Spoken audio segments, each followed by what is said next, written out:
mararamdaman po at makikita ang pagmamahal at pagmamalasakit sa bawat isa. At yun naman po talaga ang mahalaga. At ganun din po para sa prayer meeting. Kaya nga po sabi ko po sa aming grupo na napakahalaga po ng prayer meeting. Ito po ay nakakatulong. Papaano po? Nag-express po ito ng pagmamahal.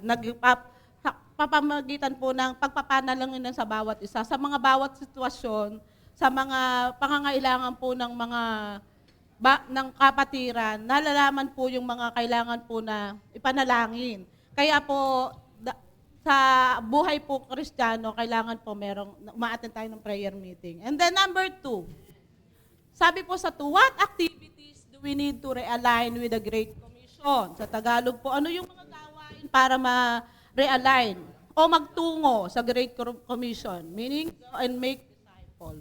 Sabi po sa 1, sasagot po namin, magpatuloy sa gawain para matuto, para maging katulad ni Kristo at lumago. Mapapansin po natin na pag po lagi nai-involve po tayo sa mga ganitong gawain, mga Bible study, mga iba't hindi po kasi ako sanay sa ganyan. Pasensya na po. At yung pong mga gawain na yun ay makakapagpatuloy po yun, makakapagpalago po sa atin as Christian. At kung wala naman pong, sabi po, yung sagot pa po namin na hindi ito rooted by love of Christ, dapat rooted po tayo by love of Christ. At ito po tayo makakapagpatuloy kung ito po ay nanggagaling po sa ating mga puso na dahil sa pagmamahal natin sa Panginoong Yesus. Sabi kung walang pag-iibig sa Diyos, mapapagod lang po tayo. As Christian po, pagka po tayo ay pasali-sali lang, pasama-sama lang, dito po mararamdaman po natin na nakakapagod, nakakaboring.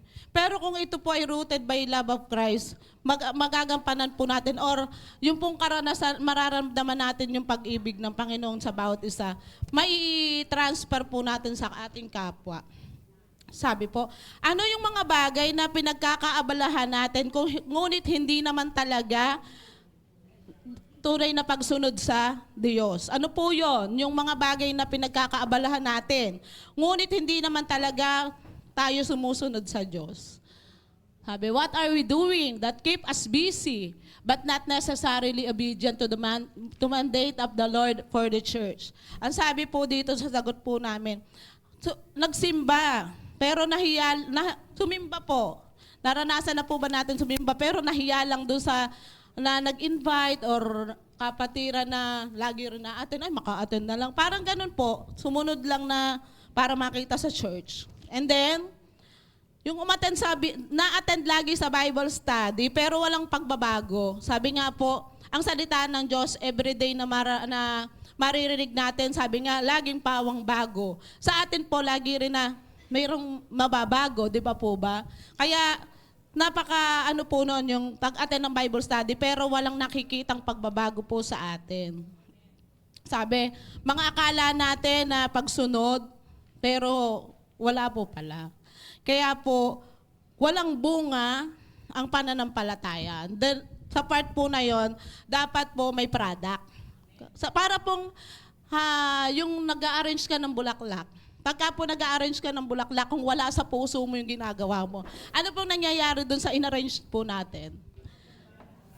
Wala. Para pong, hindi po maganda yung pagkaka-arrange. Parang hindi nagustuhan ng mga tao. At hindi rin maganda sa paningin ng Diyos. Para rin po yan sa paglilingkod.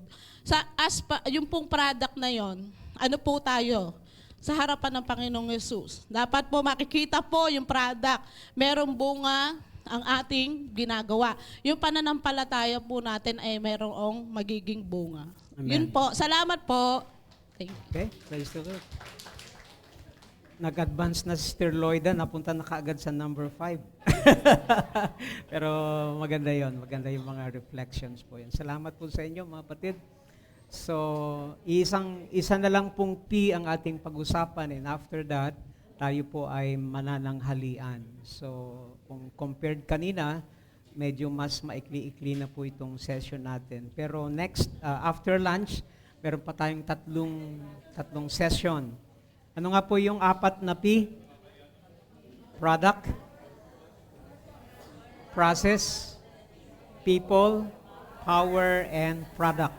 Okay, na-discuss na ni Sister Loida, kaya hindi ko na po i-discuss itong number 5. Biro lamang po. Okay, salamat po sa Diyos. At, okay, tuloy na po tayo. Unless kung meron talagang magpupumilit na magbigay din ng kanyang reflection. Meron po ba? Sister Malu, yan. Mga uma-attend sa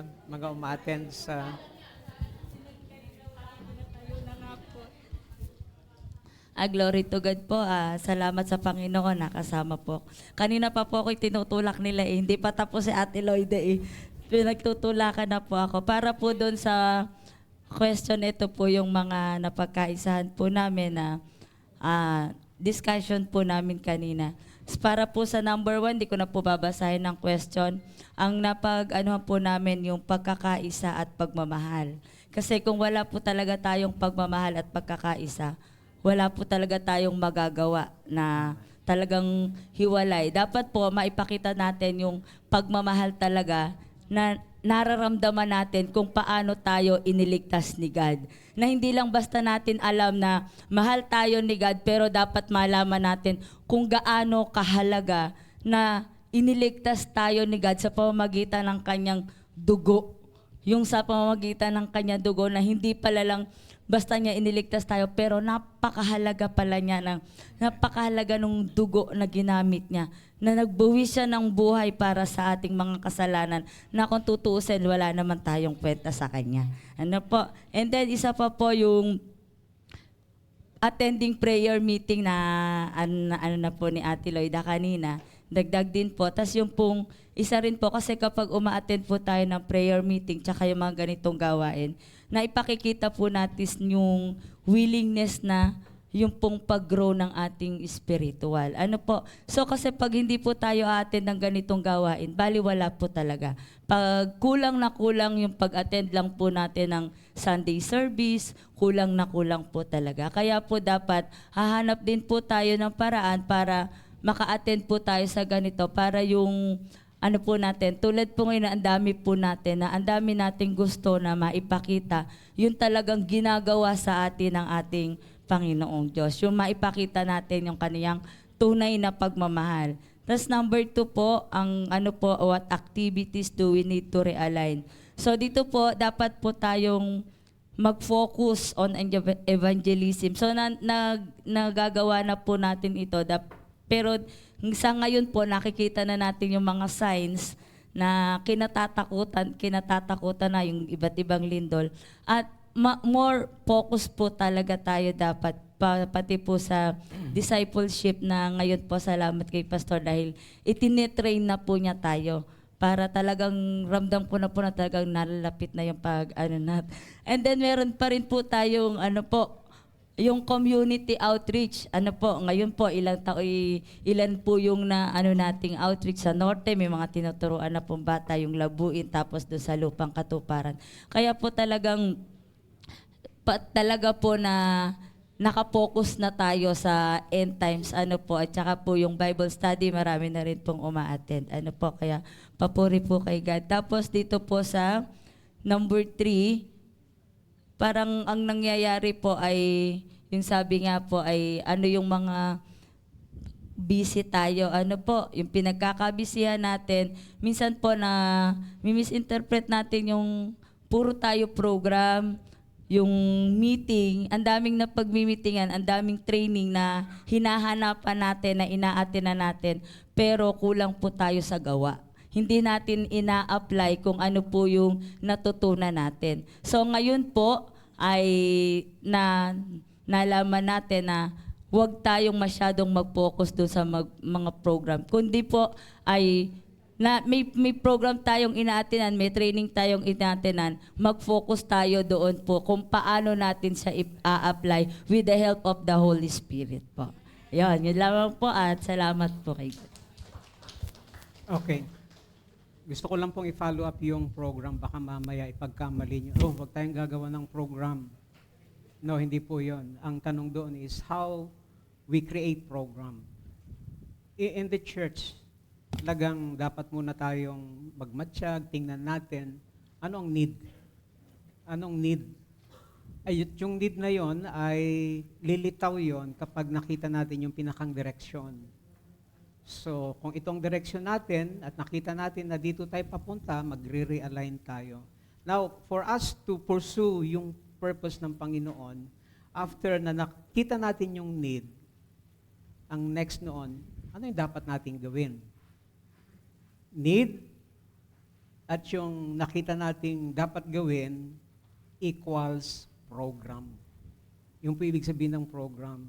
Kaya tayo nakapag-create ng program, nakita natin yung need na kailangan and we need to address that need, yon ang program. Kasi kalimitan, sige, mag-isip tayo ng program. Ito yung mga ginagawa natin, itong dapat nating gawin. Na gumagawa tayo ng program minsan without even realizing ano yung need. Nag-gets niyo po ako? Ano yung need? So, at least, dito, ang maganda dito sa sama-sama nating pag-aaral na ito ay nagkakaroon tayo ng mind setting. At sa mga susunod pang pag-aaral ng mga sessions natin, titingnan natin kung gagawin natin itong monthly. At least, I've prepared at least mga 7 sessions. 7 na ganito, ibig sabihin 7 meeting.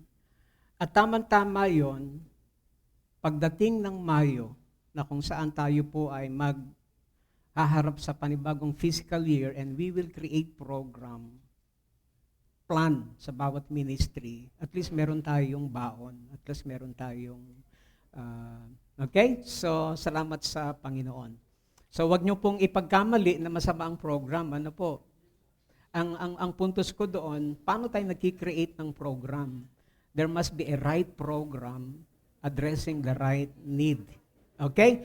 So, let's go for the second session. Process. Diyan sa inyong lesson nakalagay, a clear pathway for spiritual growth. Okay? Sabi po dito, discipleship doesn't happen by accident. It happens by design. A healthy church provides a clear pathway that helps people grow from conversion to maturity to multiplication. Tingnan niyo po yung process.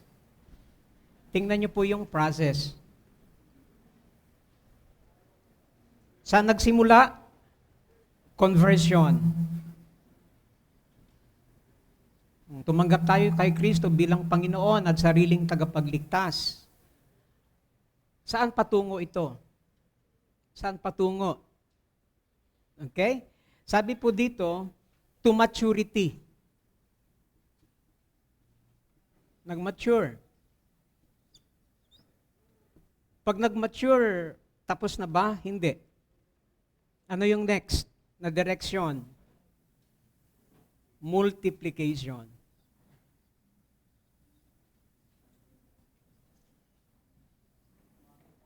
From conversion to multiplication, dadaan sa maturity, ito po yung tinatawag na process.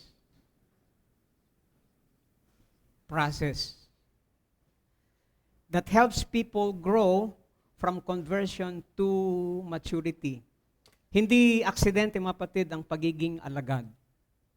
Hindi ibig sabihin, nakakilala ka sa Panginoon, yung tunay na kahulugan ng pagiging alagad ay automatic na yun na. Kaya nga merong process. Ito'y intentional na proseso na dapat daanan ng bawat mananampalataya, ng bawat bagong mananampalataya. Even ng mga matatagal ng mananampalataya. Ako, bagamat ako'y pastor na, matagal na akong nagpapastor, ako'y dumadaan pa rin sa proseso ng maturity. Ibig sabihin, narito ako ngayon sa SCBC,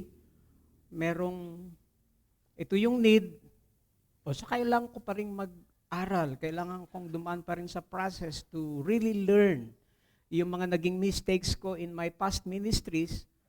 Pag ginawa ko dito, masasabi ko na yung past ministry, halimbawa yung The Lord Reigns Christian Church, I pastored there for almost 19 years.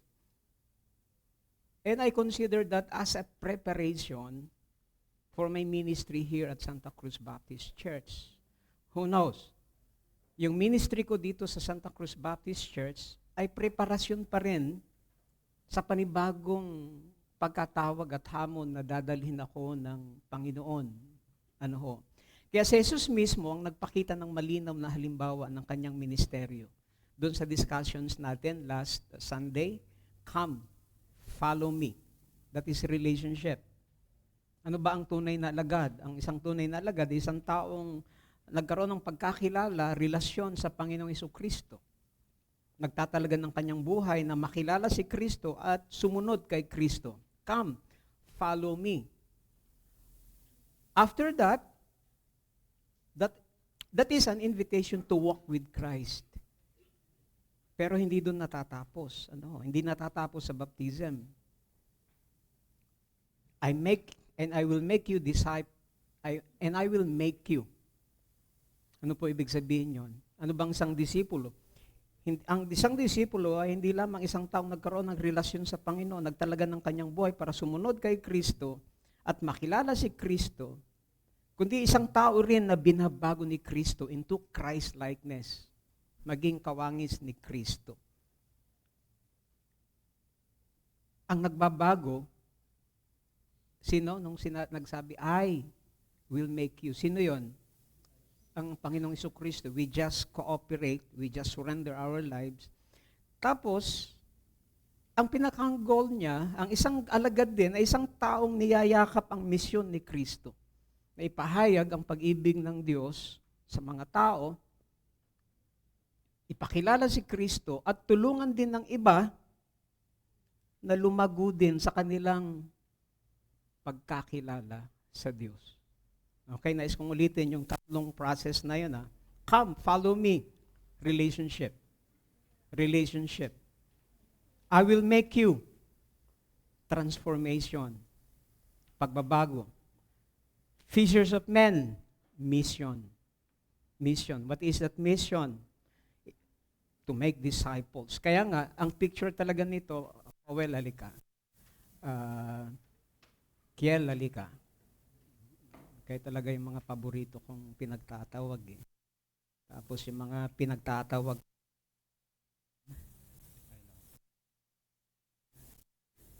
Yung mga paborito kong pagtatawagin, talaga mga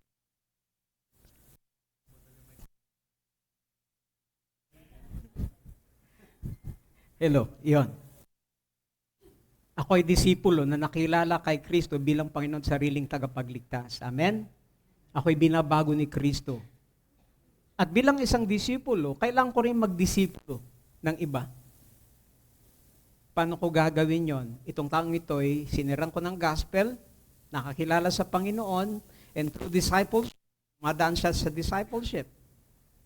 Tapos itong aking dinidisipulo, para masabi kong ako'y successful sa Kanya, dapat yung aking bahagi sa Kanya ay maibahagi din.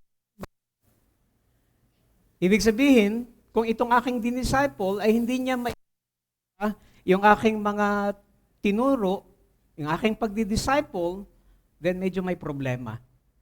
May problema. Siguro, hindi ko na-impart ng tama yung passion. So, ito yon. Saan ko makikita na ako'y successful sa aking discipleship? Sa aking sarili ba? Ako'y disciple kasi nagbabago naman ako, naglilingkod naman ako. Hindi. Nagdi-disciple ako. Technically speaking, para matawag kang tunay na disciple ni Christ, meron kang dinidisciple. Okay? Are we disciples of Christ?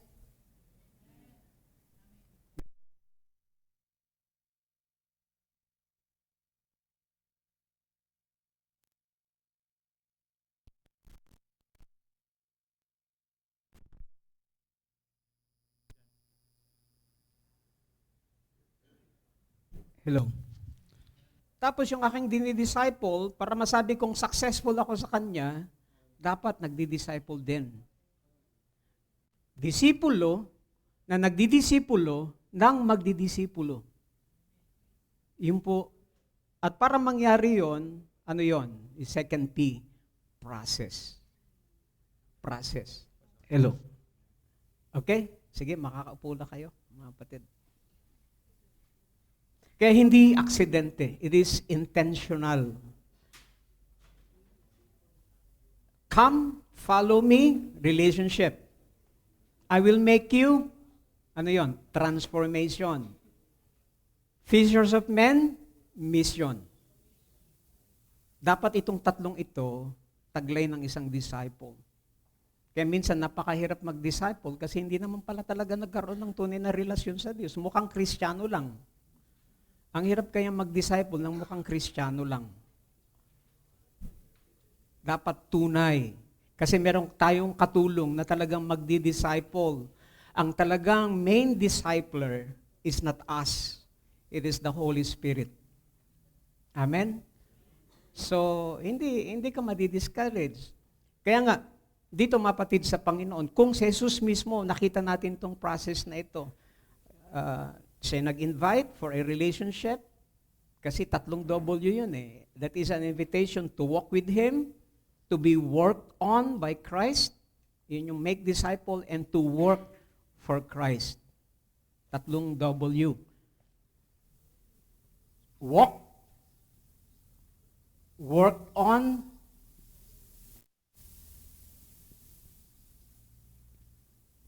and work for Christ. Ang invitation ng Panginoon sa atin is not to work.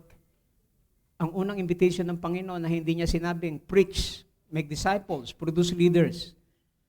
Ang first commandment niya, invitation is walk. Walk with me. Okay? Habang lumalakad ka, ito yung purpose niya, to work for Him, pero bago mo ito magawa, you need to be worked on by Christ through the power. Ibig sabihin, ikaw ang babaguhin ng banal na espiritu. Kaya mismo si Christ sa kanyang mga alagad, kasakasama niya ang kanyang mga alagad araw-araw.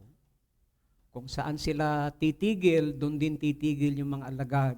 Kung saan kakain ng Panginoon, doon din kakain ang mga alagad. Kung siya matutulog, doon din siya matutulog yung mga alagad. Kaya one time, merong nagsabi sa Panginoon, Lord, gusto ko pong sumunod sa inyo. Diniscourage ng Panginoon. Ang asong gubat ay merong natutuluyan, samantalang anak ng tao ay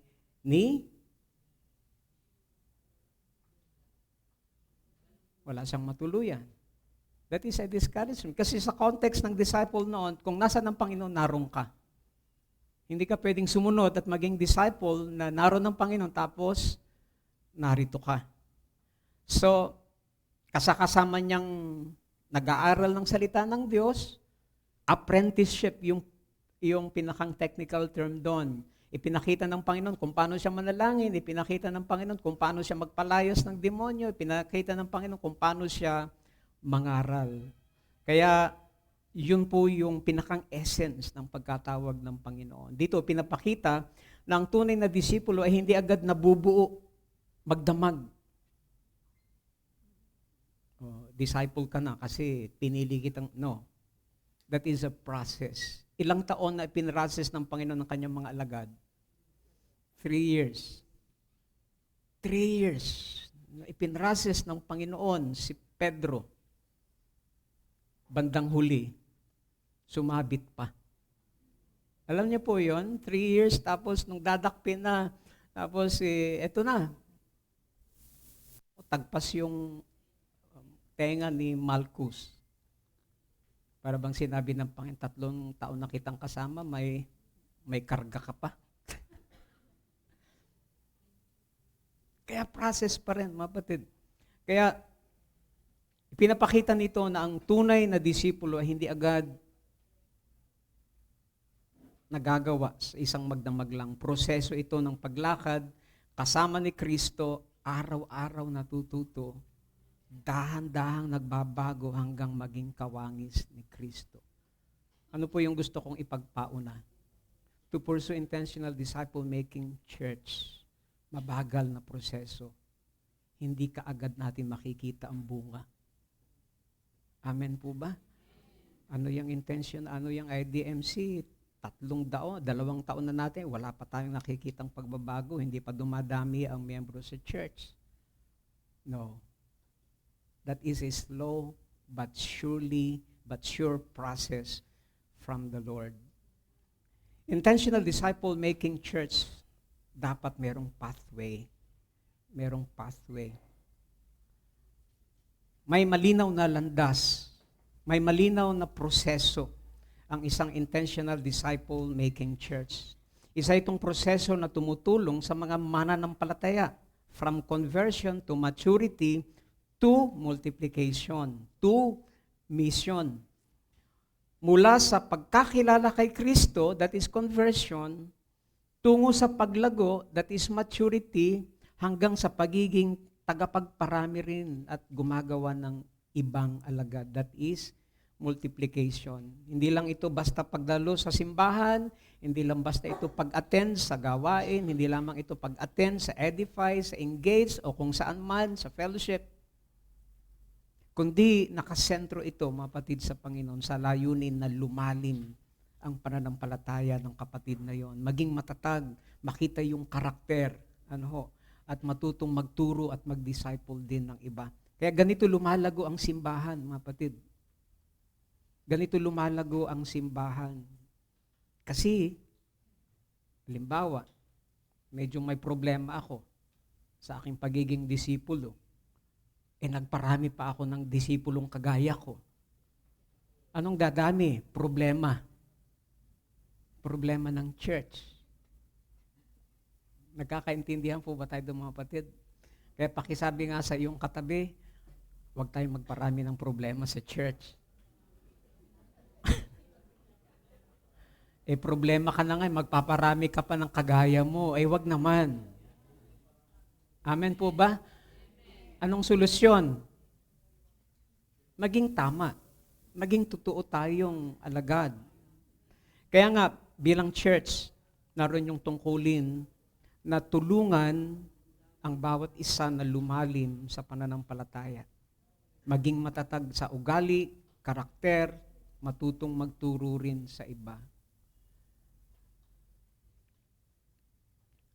22 newly baptized.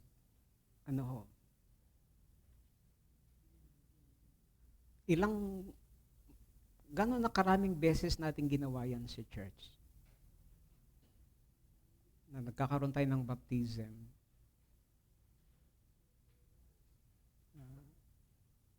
Kung tayo magpapakumbaba at aamin sa Panginoon.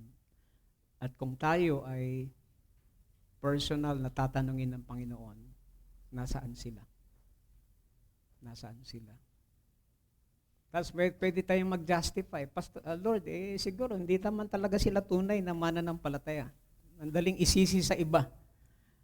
Without even realizing, baka ako'y merong part din. Baka ako'y merong pagkukulang din.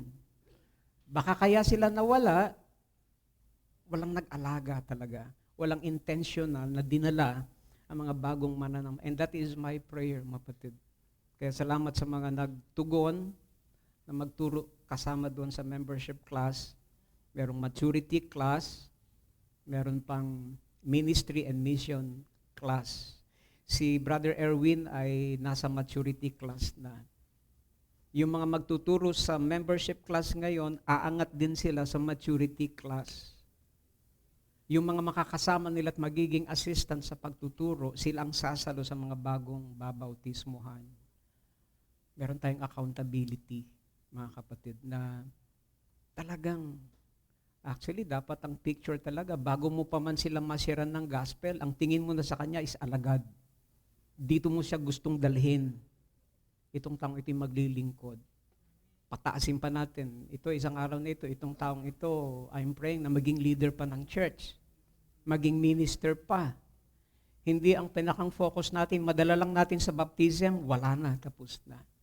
Dapat palayuin natin yung ating pananaw. paano sila makakarating dito. At yun po yung kahalagahan ng process. Hindi lang basta pagdalo sa simbahan, kundi paglalakbay sa paglago, sa spiritual maturity. Kaya bilang church, meron tayong responsibility sa mga bagong bautismo na tulungan sila na mas lumalim. Kaya nga salamat sa Panginoon, narito si Jared. Nasaan si Jared? Yan. Kababautismo lang, mapatid. Umatin ka agad sa intentional disciple-making church. At kilos yun ng Panginoon. Kilos yun ng Panginoon. Nadatna namin ng mga teachers si Cowell doon sa conference room. Sinaluka agad itong dalawang bagong bautismo, si Jared at si Yoel. Tinuturuan kung paanong makikipag-ugnay sa Panginoon. I'm so blessed with our next generation of leaders kasi doon sa baptism, nakamike si Cowell, yung mga kabataan dyan, lapit sa amin. And I'm so blessed. At yun ay hamon sa ating mga, ayoko namang sabing matatanda na kundi yung medyo advanced sa age, na yun ding ganong passion. Merong mga kababaihan, merong mga itong mga kapatid natin. Sana meron ding mga tumayo na mga katulad din nila, na katulad ng mga kabataan natin. Hindi ko sila, kumbaga, sa mga kabataan na katulad nila, pwede tayong merong matutunan. Sana, I'm praying, as we talk about this process, kausapin tayo ng Panginoon sa session na ito. Panginoon, hindi ako papayag na kung merong mga nabautismohan dito na mawawala, Panginoon, isa po ako dun sa una mong sisihin. Kasi hindi ko ginawa yung aking part. Bakit padarating doon sa time na punto na isisi sa'yo ng Panginoon? So make decision. Make decision. Actually, yung ginagawa ng mga kabataan sa mga bagong nabautismohan, sila'y tumatayong na handang maging ninong at ninang, mga parent, spiritual parent na alagaan sila. At ito po yung pinakang essence ng process na ito. Ganito lumalago ang iglesia, ang church. Amen po ba? Kasi, mapatid, kung dadami lang sa bilang na hindi inakay, hindi tinuruan, hindi ginawang disciple, sasabihin ko po sa inyo, dumarami lang ang problema natin. At isa po tayo sa problema. Pero hindi po yun talaga yung gusto kong maging damdamin natin. Tulungan tayo ng Panginoon na mag-disciple sa iba. Hindi sa dami, kundi sa lalim. Hindi sa bilang, kundi sa lalim, sa ugat. Nakikita ang buhay ng iglesia. Kaya nga dito sa church, meron tayong 4 na pathway. So. Ano yon? Reach people with the gospel. At ito ang dahilan kung bakit sa mga mentoring, ang focus ng mga mentoring natin ngayon, mostly, is all about the gospel. It's not just about knowing how to share the gospel, kundi ang puntos dito is to be mastered by the gospel. Nakakatuwa doon sa Wednesday mentoring namin na merong mga kapatiran doon na sabi, Pastor, ang tagal ko ng mananampalataya. Pero marami pa pala akong hindi talagang nauunawaan. Especially sa gospel.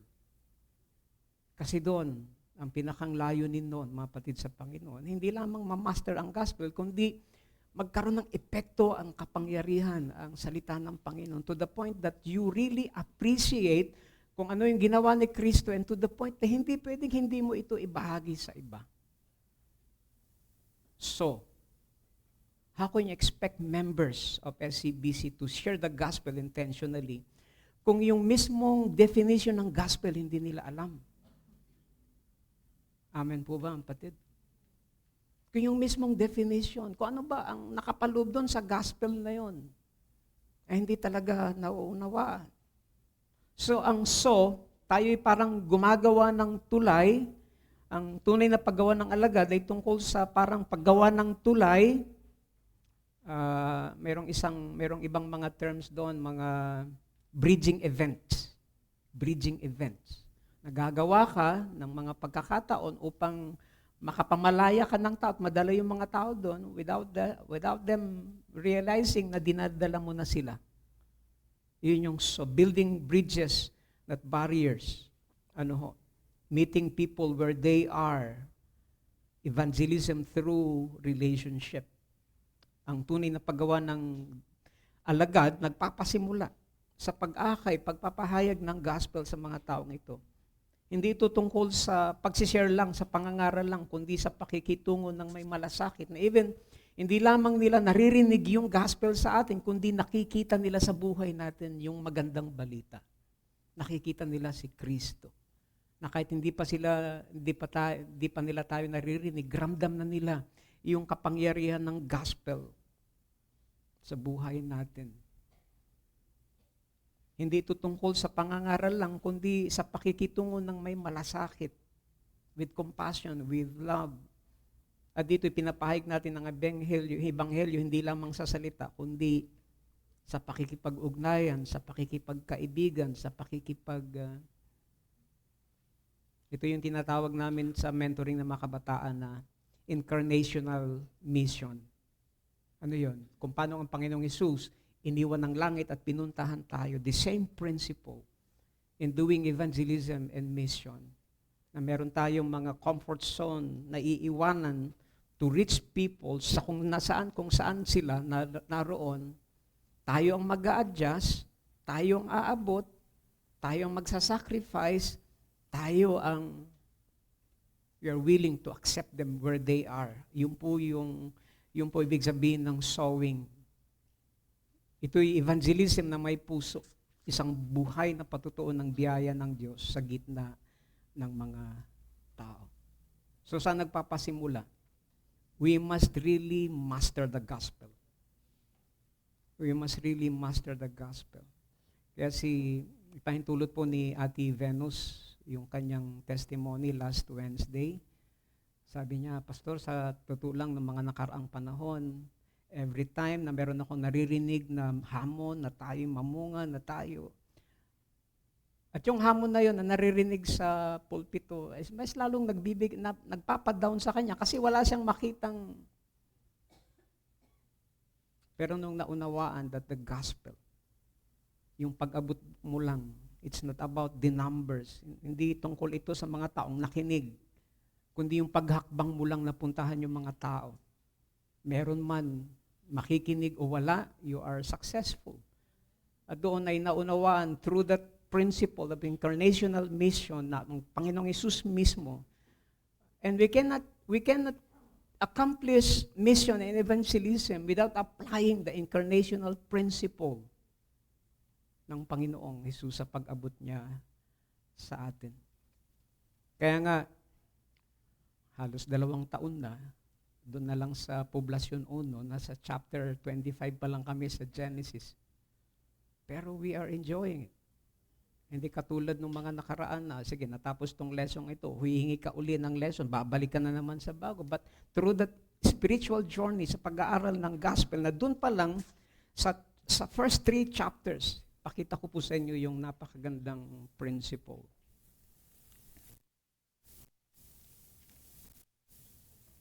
Ito po yung first 3 chapters ng Bible. Chapter 1, chapter 2, chapter 3. Makikita natin dito masterpiece, pinakang layunin ng Diyos sa tao. At makikita rin natin dito na ang tao ay napahiwalay sa Diyos because of sin. Hindi natin maunawaan ang talagang istorya ng gospel kung iiwanan natin ito, kung babaliwalain natin ito. And you know what, mga kapatid? Compared to these 3 pages of the Bible, first 3 pages, compared to this one, itong kapal ng page ng Bible na ito yung walang tigil na pag-abot ng Diyos sa tao. In these pages, Hanggang ngayon, God is pursuing us. God is reaching us out. Hanggang ngayon, mga kapatid, ito. Compared to this one. At inaabot tayo ng Panginoon through these pages upang ibalik tayo sa original purpose ng Panginoon para sa atin. And that is the gospel. That is the gospel. Para maibalik lang tayo dito, yung anak ng Diyos kailangan mamatay, magdusa, at tumanggap ng parusa para sa atin. Para maibalik lang tayo dito, mga kapatid sa Panginoon, na kailangan mong tanggapin si Kristo bilang Panginoon kasi ang unang tinalakuran nung ikaw ay nagkasala ang tao, ang tinanggihan, pinagrebeldehan ng tao ay yung Panginoon ng Diyos. Yung Panginoon na yon, the Lord of Lords, pumunta dito sa lupa, pursued us in these remaining pages of the Bible. Dito makikita natin yung Panginoon ng mga Panginoon, yung hari ng mga hari, ay kailangan mamatay sa isang taong rebelde lumayo sa Kanya. Upang yung taong nagrebelde sa Kanya ay makapanumbalik dito. Pero hindi siya makakabalik dito unless natanggapin din niya si Kristo bilang Panginoon. Kung tinalikuran ng tao yung relationship na yon, ng pagiging Panginoon at hari ng Diyos, no wonder, kailangan mong tanggapin si Kristo bilang Panginoon at tagapagligtas. Amen po ba? John 3:3. Malibang ang isang tao ipanganak na muli, hindi siya paghaharian. Hindi niya makikita ang kaharian ng Diyos, ang paghahari ng Diyos. Anong essence nun? Babalik pa rin tayo doon sa first 3 pages ng Bible na nagpakilala at pinahayag ng Diyos ang kanyang pagiging hari sa tao.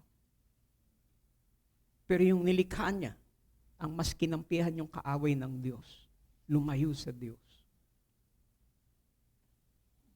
Pero hindi niya hinayaan ang tao sa ganong kalalagayan. Yung hari na yon, iniwan niya ang langit, ang kanyang trono, pumunta dito sa lupa. Yung hari na yon, na napakayaman, nagpakadukha upang tayo ng mga dukha ay yumaman sa kanyang karukhaan. And that is the gospel.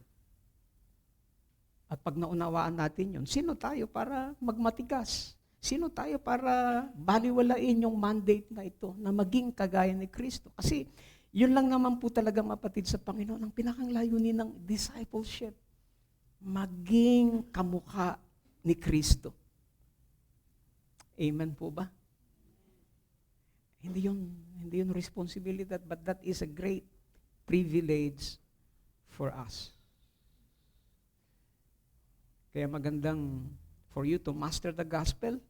Ang hirap namang, ang tagal mo nang nag-aaral tungkol sa gospel, pero hindi mo naman i-sinishare. You cannot master the gospel kung hindi mo ito ma-share sa iba. Kung hindi mo ito maibabahagi sa paulit-ulit, pero hindi mo namamalayan, you are mastering the gospel. At habang nakikita mo ang epekto ng gospel sa ibang tao, doon mo nararamdaman that the gospel is mastering you.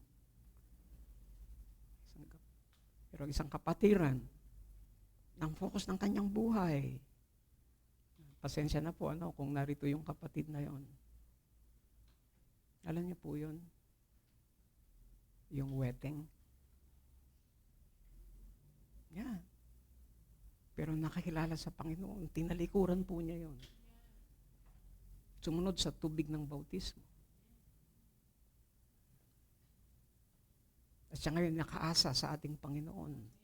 At pag nakita mo yung pagbabagong yan, doon mo mararamdaman, totoo ang gospel. Totoo, hindi lamang basta salita, hindi lamang basta lesson, hindi lamang basta kundi buhay. Amen po ba? Mga kapatid.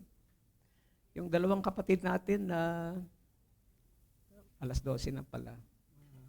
Dito na po huli. Yung kapatid natin si April at si Brother Oscar. More or less, alam ko yung kalalagayan nila, yung setup nila. Hindi sila kasal. Then, umattend sila ng baptism.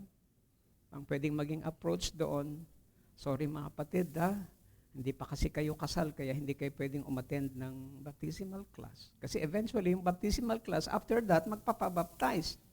At kapag naroon sa ganong kalalagayan, hindi siya pwedeng i-baptize.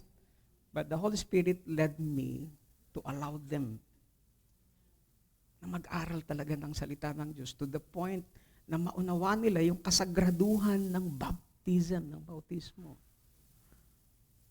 And then, 2 weeks before ng baptism, pinaabot ko yung mensahe na hindi ko sila maisasama sa baptism. Option number 1, kung ang plano nila ay magpakasal sa December, after ng kasal, doon ko sila ibabaptize. Or alin sa magpakasal na sila, alam ko na, yung napaka-limited time, parang imposible. Ipinaabot ko rin, kahit mag-apply sila ng marriage license, I can accept that because they have that decision to really, alam niyo po, within that one week, they process yung mga papeles. Sino mag-iisip na kalimitan yung papeles na yun maayos ng more than 10 days? Naayos nila. Nabuo yung mga requirements. Alam niyo pong naramdaman ko po doon. Kasi sa iba, pwede nilang sabihin, kung ayaw niyong i-baptize kami, edi wag. Pero naramdaman ko sa kanila yung, hindi kami pwedeng hindi sasama sa baptism. Inayos po nila yon. Ang original na schedule ng baptism is September 25. Inayos nila, ikinasal sila at isa ako sa ninong September 25. And that is the gospel. That is the life-transforming power of the gospel. Doon tayo parang, well, mapatid, that is sowing. Sowing. Alam mo yung gospel, alam mo yung mensahe. Kita rin yung epekto ng gospel sa buhay mo. Kaya meron tayong mga mentoring at maunawaan po yung mga umati ng mentoring ngayon. And that's the reason why ang focus ng mga mentoring ngayon is gospel. Gospel. Kasi doon natin huhugutin. Apart from the gospel, discipleship is just another activity. Pero kung nakadugtong at nakapundasyon sa gospel ang discipleship is a life journey with the Lord, with the Holy Spirit. Okay, so hindi ko na po tatapusin ito kasi sasama na ang tingin nyo sa akin. At ako naman kasi pag nagugutom na, ako'y membro ng media. Alam yan ng mga kabataan, pag medyo nagugutom na ako, yung mga tao sa paligid ko pumapangit. Medyo ang tingin ko sa inyo ay, but anyway, mga kapatid sa Panginoon, thank you. After ng lunch, meron pa tayong time. Okay? May the Lord allow us na matapos natin ito. Okay? So, nag-enjoy po ba kayo? Tayo pong lahat ay tumayo, mga kapatid, at tayo po ay manalangin. Nais kong hilingan si